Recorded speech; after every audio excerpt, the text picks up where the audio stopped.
अब आ जाता है हमारे पास photo periodism. Photo periodism words पहले आप देखा करें। Photo means light, periodism period मतलब टाइम। ठीक है, वो टाइम जो जिसमें लाइट प्रोवाइड हो रही है या लाइट का ड्यूरेशन, वो कहलाता है photo periodism.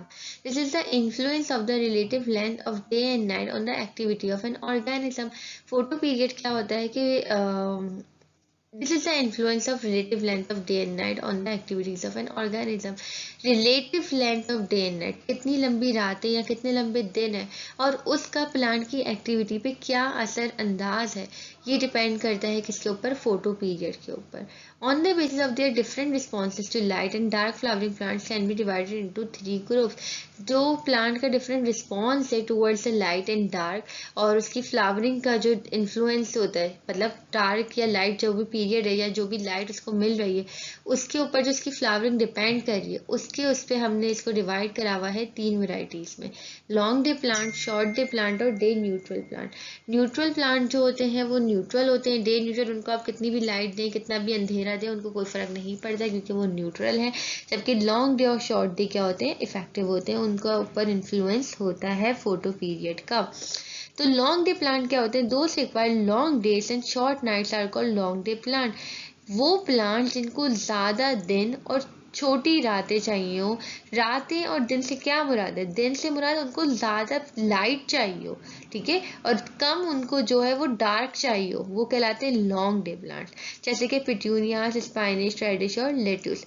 Long day plant flower only when the light period exceed a certain length in each 24 hours cycle. This varies but on average is about 13 to 14 hours. इन्होंने कहा लॉन्ग डे प्लांट जो होते हैं वो तभी flowering करते हैं जब इनकी रिलेटिव लेंथ ऑफ लाइट क्या हो, वो कट ऑफ पॉइंट से ज़्यादा हो। मुझे पता है ये बातें ऊपर से जा रही होंगी। कट ऑफ पॉइंट की क्रिटिकल वैल्यू क्या होती है, एक रेंज होती है, एक लिमिट होती है हमारे पास कि जैसे 24 आवर्स है ना दिन में, तो हमने कहा कि वो प्लांट जिनको 12 घंटे, सही 12 घंटे सपोज करें कट ऑफ पॉइंट है, तो जिनको 12 घंटे से ज़्यादा, ठीक है, कट ऑफ पॉइंट के 12 घंटे, 12 घंटे से ज़्यादा अगर उनको लाइट मिलेगी, चाहे 13 हो, 14 हो या 15 हो, तो ही वो फ्लावरिंग करेंगे। लेकिन 12 से उनको 11 घंटे की मिलेगी या उनको 5 घंटे की मिलेगी तो वो फ्लावरिंग नहीं करेंगी। कौन सी variety, long day plant. Long day plant तभी फ्लावरिंग करेंगे जब कट ऑफ वैल्यू से एक्सीड करेगा टेम्परेचर, कट ऑफ वैल्यू से उनको ज़्यादा लाइट मिलेगी तभी वो फ्लावरिंग करेंगे, ठीक है। when the light period exceed a certain length in each 24 hour cycle। Certain length की वही बात बोली कि क्रिटिकल लेंथ जो है या क्रिटिकल वैल्यू जो उससे ज़्यादा इनको मिलेगा तो ये क्या करेंगे, फ्लावरिंग करेंगे। दिस वेरीज, वैसे ये वेरी करते हैं लेकिन एवरेज जो होता है वो 13 से 14 घंटे हम इसे कहते हैं कि दरकार होते हैं। फिर आ जाते हैं शॉर्ट डे प्लांट। अच्छा देखिए इसकी डायग्राम में आप देखें इसकी बनी हुई है कि हमने बीच वाला पॉइंट जो है ना, जो डॉटेड लाइन से बना हुआ है, वो हमने क्रिटिकल लेंथ ले ली, जैसे 12 घंटे ले लिए। अब पहली पिक्चर में देखें कि 12 घंटे से ज़्यादा, मतलब बीच वाला समझे जो डॉटेड पॉइंट है वो 12 घंटे।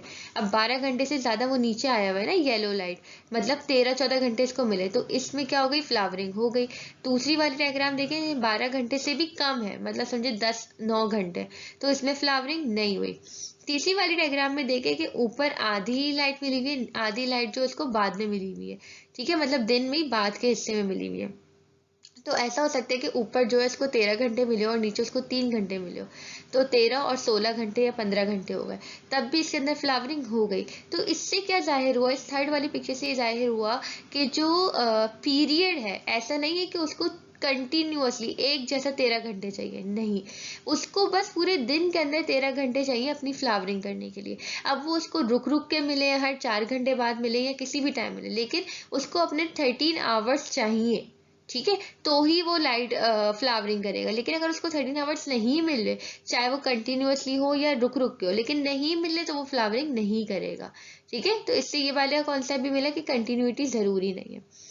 इसके बाद हमारे पास आते हैं short day plant. Those plant that require short days and long night are called short day plants. वो प्लांट जिनको छोटे दिन और लंबी रातें, मतलब शॉर्ट पीरियड ऑफ लाइट चाहिए और लॉन्ग पीरियड उनको डार्क लाइट चाहिए, वो कहलाते हैं शॉर्ट डे प्लांट। जैसे कि क्रिस्टेंमेंसम, पोनीटस एंड कॉकलीबर, ये इसकी एग्जाम्पल में आ जाता है। Short day plant flower only when the light period is shorter than a critical length in each 24 hour cycle. Short day plant तभी फ्लावरिंग करेंगे जब जो क्रिटिकल लेंथ है इनकी वैल्यू क्या होगी, कम होगी। मतलब इनको 12 घंटे का पीरियड नहीं चाहिए, ये 6 घंटे में 5 घंटे में फ्लावरिंग कर देंगे। इसकी भी डायग्राम देख लेते। तो पहली डायग्राम देखिए, पहली में क्या है, क्रिटिकल वैल्यू जो है जो 12 आवर्स है, उससे ज़्यादा लाइट मिली है तो इन्होंने फ्लावरिंग नहीं करी। दूसरी में इन्हों को हमने क्रिटिकल लेंथ से कम टाइम पीरियड दिया, मतलब 12 घंटे से कम टाइम मिला, 10 हो 9 हो 8 हो, इट डिपेंड्स, तो इसलिए फ्लावरिंग हो गई। तीसरी डायग्राम में क्या है, वही इनको हमने ज़्यादा टाइम पीरियड दे दिया लाइट का, भले डिसकंटिन्यूटी में दिया, तब भी इनके अंदर फ्लावरिंग नहीं हुई। Day neutral plant, day neutral plant क्या होते हैं, those that are indifferent to day light, day length is day neutral plant, मतलब उनको कोई फर्क नहीं पड़ता, जितना भी दिन हो जितनी भी रात हो, ये न्यूट्रल प्लांट है, ये हर हाल में फ्लावरिंग करेंगे। कौन कौन आता है, टोमेटो, कॉटन इसके एग्जाम्पल में आ जाता है। From the leaf the message is transmitted to the birds where flower formation is initiated, thus the message takes the form of a hormone that has been demonstrated by the indigenously grafting two short days plant together. A plant which has been prevented from flowering by being kept in long day condition, the result is later blooms. The hormone has been named as floragen. अच्छा देखिए इसमें क्या करा है इन्होंने, इन्होंने कहा कि जो ऐसा होता है, जो फ्लावरिंग हो रही है, जो हो रही है, ये एक कुछ तरह की हॉर्मोन्स हैं लीव्स के अंदर, जिसमें से वो जो मैसेज ट्रांसमिट करती है टू द बड को, कलियों को, जहाँ पे इनकी फ्लावर की फॉर्मेशन होती है। तो ये जो मैसेज है, जो लीव्स जो है, जो मैसेज दे रहा है कलियों को या बड को, ये किसके जरिए से दे रहा है, एक हार्मोन है, उसके जरिए से ये क्या करता है, उनको मैसेज देता है। उस हार्मोन का नाम इन्होंने बताया फ्लोरोजन। अब इन्होंने क्या करा, एक एक्सपेरिमेंट करा। एक्सपेरिमेंट में इन्होंने क्या करा कि दोनों शॉर्ट डे प्लांट लिए, ठीक है, दोनों प्लांट शॉर्ट डे लिए, एक प्लांट को यहाँ रखा, एक प्लांट को यहाँ रखा, और दोनों शॉर्ट डे प्लांट को जो है ना ग्राफ्टिंग के जरिए दोनों को कनेक्ट कर दिया, दोनों की स्टेम को ग्राफ्टिंग के जरिए कनेक्ट कर दिया। जब कनेक्ट कर दिया और दोनों को अलग अलग कंडीशन में रखा, एक को उन्होंने ज्यादा लाइट दी और एक को उन्होंने कम लाइट दी, जो रिजल्ट आया उससे आप सरप्राइज हो जाएंगे। देखिए अब उसूलन होना क्या चाहिए था, शॉर्ट डे प्लांट है तो जिसको शॉर्ट डे में रखा, मतलब कम लाइट में रखा, उसके अंदर फ्लावरिंग होनी चाहिए, जो हमने पढ़ा है। और जो लॉन्ग डे प्लांट था उसको अगर हम ज़्यादा लाइट, लॉन्ग डे जब हमने उसको दिया या मतलब ज़्यादा लाइट दी, तो उसमें फ्लावरिंग नहीं होनी चाहिए। लेकिन यहाँ पे क्या हुआ कि दोनों प्लांट के अंदर फ्लावरिंग हो गई, ठीक है। हुआ क्या कि दोनों प्लांट के अंदर क्या हो गए, फ्लावर जनरेट हुए। तो इससे हमें क्या जाहिर हुआ, हुआ क्या कि जो शॉर्ट डे प्लांट्स थे उनके अंदर एक ऐसी हार्मोन थी, लीव्स के अंदर से ऐसी हार्मोन रिलीज हुई फ्लोरेजन, जिन्होंने जाके उसकी तो फ्लावरिंग कराई, लेकिन जो ग्राफ्टिंग की स्टेम हमने कनेक्ट करी हुई थी स्टेम के थ्रू, वो उस स्टेम से सफ़र करती हुई दूसरे वाली स्टेम तक गई और उसने उसके लीव्स को भी सिग्नल दिए कि जो है वो फ्लावरिंग कराए। तो मतलब डे इतना इंपॉर्टेंट नहीं रहा इनके लिए, वो हार्मोन इंपॉर्टेंट हुई।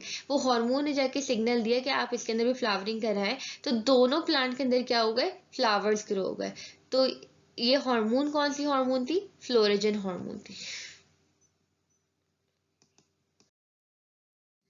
नेक्स्ट टॉपिक हमारे पास आता है फ्लावरिंग हार्मोन, फ्लोरेजन एंड फाइटोक्रोम। फ्लोरेजन का डिस्कशन तो अभी हम पीछे अभी अभी करके आए, जो फ्लावरिंग इंड्यूस कराती है प्लांट के अंदर, वो हार्मोन का कहलाती है फ्लोरेजन। इधर जो मेन हमें डिस्कस करना है वो फाइटोक्रोम के बारे में डिस्कस करना है कि फाइटोक्रोम्स क्या होते हैं। Many plant processes are influenced by light. Before a plant can respond to light variation in light intensity, duration or wavelength, it must first detect these changes. इन्होंने कहा कि बहुत सारे प्लांट जो हैं उनकी जो प्रोसेसेस होते हैं, बहुत सारे प्रोसेस जहाँ के मेटाबॉलिक, कैटाबॉलिक, एनाबॉलिक, जो भी प्रोसेसेस हैं वो डिपेंड करते हैं लाइट के ऊपर, वो इन्फ्लुएंस होते हैं लाइट की वजह से। Before a plant can respond to light variation in light intensity, इन्होंने बोला कि प्लांट जो है वो रिस्पॉन्ड करें लाइट को, लेकिन लाइट जो है वो वेरी कर दी अपनी इंटेंसिटी में, अपने ड्यूरेशन में और अपने वेव लेंथ में, ठीक है। डिफरेंट इंटेंसिटी होती है, डिफरेंट ड्यूरेशन होता है, डिफरेंट वेव लेंथ होती है। तो इसको जो है पहले, जब वो रिस्पॉन्ड करने से पहले इन चेंजेस को क्या करती है, डिटेक्ट करती है। कैसे डिटेक्ट करती है, हमने इस जो टॉपिक में पढ़ना है वो यही पढ़ना है कि किस तरह से प्लांट जो है डिटेक्ट करती है। अगर हम ह्यूमन की बात करें तो हम तो लाइट को डिटेक्ट कर सकते हैं, हमारे फोटो रिसेप्टर्स हैं जो कि इसको डिटेक्ट करेंगे कि हमें कितनी अमाउंट ऑफ लाइट नीडेड है, कितना हमें जो है हम उसमें एक्टिव हो सकते हैं या क्या एक्टिविटी हमारी होती है। लेकिन प्लांट के अंदर किस तरह से लाइट चेंजेस को डिटेक्ट करती है, कितनी लाइट उसको रिक्वायर्ड है कितनी एक्टिविटी के लिए, ये सब कैसे होता है, वो इसी टॉपिक में हमने देखना है।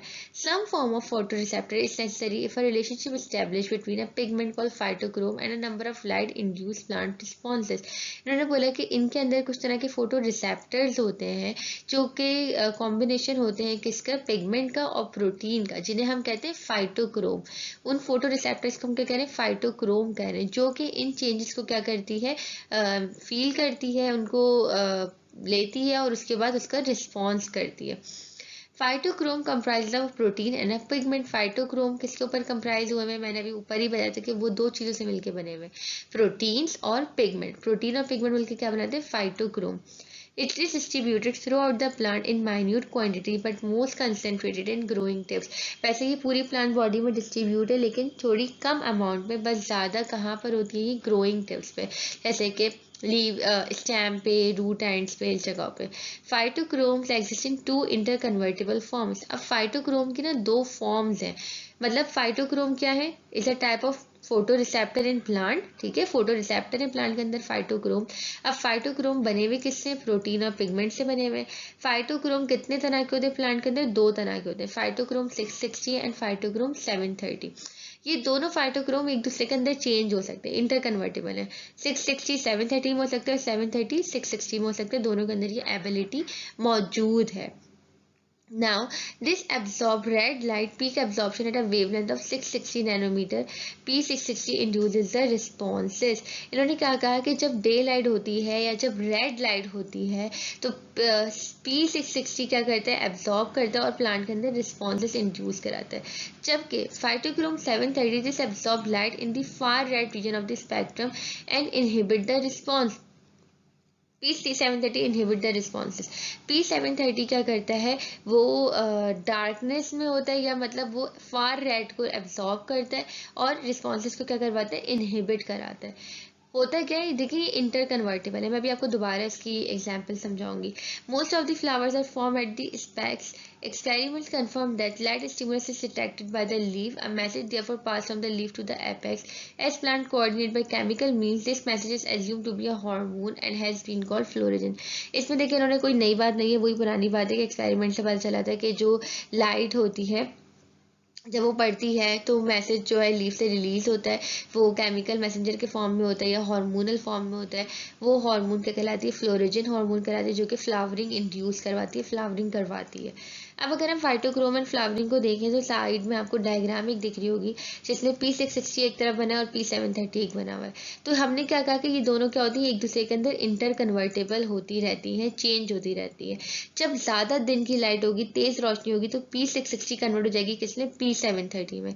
P730 पे क्या होता है, सपोज करें कि आप इसको ऐसे याद रखें कि 730 वैल्यू ज़्यादा है तो प्लांट की एक्टिविटी क्या है इस पर ज़्यादा है। 730 तो प्लांट हो जाएगा, एक्टिव हो जाएगा, अपनी सारी एक्टिविटी करेगा, अपने सारे काम करेगा और बहुत एक्टिव हो जाएगा। लेकिन जब डार्क लाइट होगी या लाइट नहीं होगी, ठीक है, डार्कनेस में, तो फौरन से P730 किस में कन्वर्ट हो जाएगा, P660 में हो जाएगा। जब P660 में हो जाएगा तो वो सारे रिस्पॉन्सेज को क्या कर देगा, शट कर देगा। सब रिस्पॉन्सेज ढीले हो जाएंगे, लूज हो जाएंगे, ठीक है, सब बिल्कुल ना होने के बराबर हो जाएंगे। तो इस तरह से ये दो फॉर्म एक दूसरे के अंदर कन्वर्ट होती है। तभी आपने यहाँ पे लिखा है कि P660 क्या करते हैं, इस रिस्पॉन्सेज को इंड्यूस करवाता है। तो बेसिकली P660 खुद नहीं करता। P660 जब डे लाइट में कन्वर्ट हो जाता है ना 730 में, तो वो 730 सारे रिस्पॉन्सेज को इंड्यूस करवाता है और सारे काम करवाता है। और 730 इनहिबिट किस तरह कराते हैं कि जब डार्क लाइट होती है तो 730 कन्वर्ट हो जाता है 660 में और वो सारे रिस्पॉन्सेज को क्या कराते हैं, शट करा देता है। क्यों, क्योंकि 660 में कन्वर्ट हुआ। तो 660 का काम क्या था कि वो लो उसमें काम करता है, वो बिल्कुल थका हुआ होता है, वो इतना काम नहीं करता। तो दिस इज द टॉपिक जिसमें हमने सारे क्या डिस्कस किया, फाइटोक्रोम डिस्कस किया, कितने तरह के होते हैं, दो तरह के होते हैं, किससे मिलके बने हुए होते हैं, प्रोटीन पिगमेंट से होते हैं, और क्या इनका काम होता है, किस तरह से ये मेजर करते हैं। ये था हमारे पास फाइटोक्रोम।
मैं उम्मीद करती हूँ कि आपको आज का लेक्चर बहुत अच्छे से समझ आया होगा, लेकिन स्टिल अगर आपको किसी भी किस्म का कोई भी क्वेश्चन है तो आप दिए हुए इन कॉन्टैक्ट डिटेल्स पे हमसे राब्ता कर सकते हैं। Thank you. Don't forget to subscribe, like, share and comment on our YouTube channel Alpine Academy. Thank you.